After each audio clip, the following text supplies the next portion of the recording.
Cricket سے جڑی تمام خبریں دیکھنے کے لیے سبسکرائب کیجئے BA آفیشیل چینل کو اور دبائیں بیل کے بٹن کو۔ ہماری لیٹسٹ ویڈیو سب سے پہلے دیکھیں۔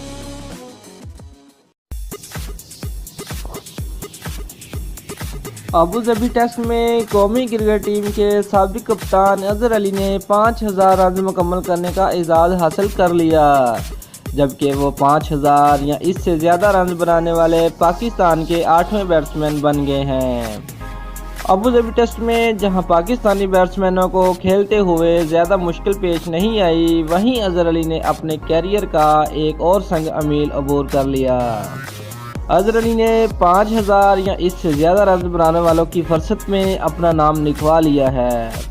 اظہر علی نے یہ کارنامہ صرف 61 ٹیسٹ میچوں میں سر انجام دیا۔ اس طرح تیز ترین 5000 رنز مکمل کرنے والے پاکستان کے چوتھے بیٹسمین بن گئے ہیں۔ قومی ٹیم کی جانب سے سب سے زیادہ رنز بنانے والوں کی فہرست میں یونس خان پہلے نمبر پر ہے۔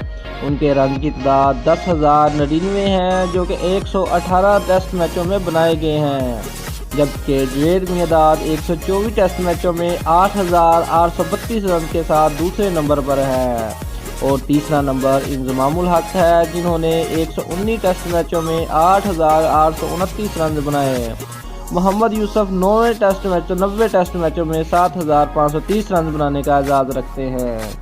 چھٹے نمبر پر مصباح الحق ہیں، جو کہ 75 ٹیسٹ میچوں میں 5,222 رنز بنا چکے ہیں۔ اسی فہرست میں 7ویں پوزیشن ظہیر عباس کی ہے، انہوں نے 78 میچوں میں 5,062 رنز بنائے۔ دوستو، اگر آپ کو ہماری ویڈیو پسند آئی ہے تو لائک اور شیئر لازمی کریں اور ہمارے چینل کو سبسکرائب کرنا مت بھولیے گا۔ شکریہ۔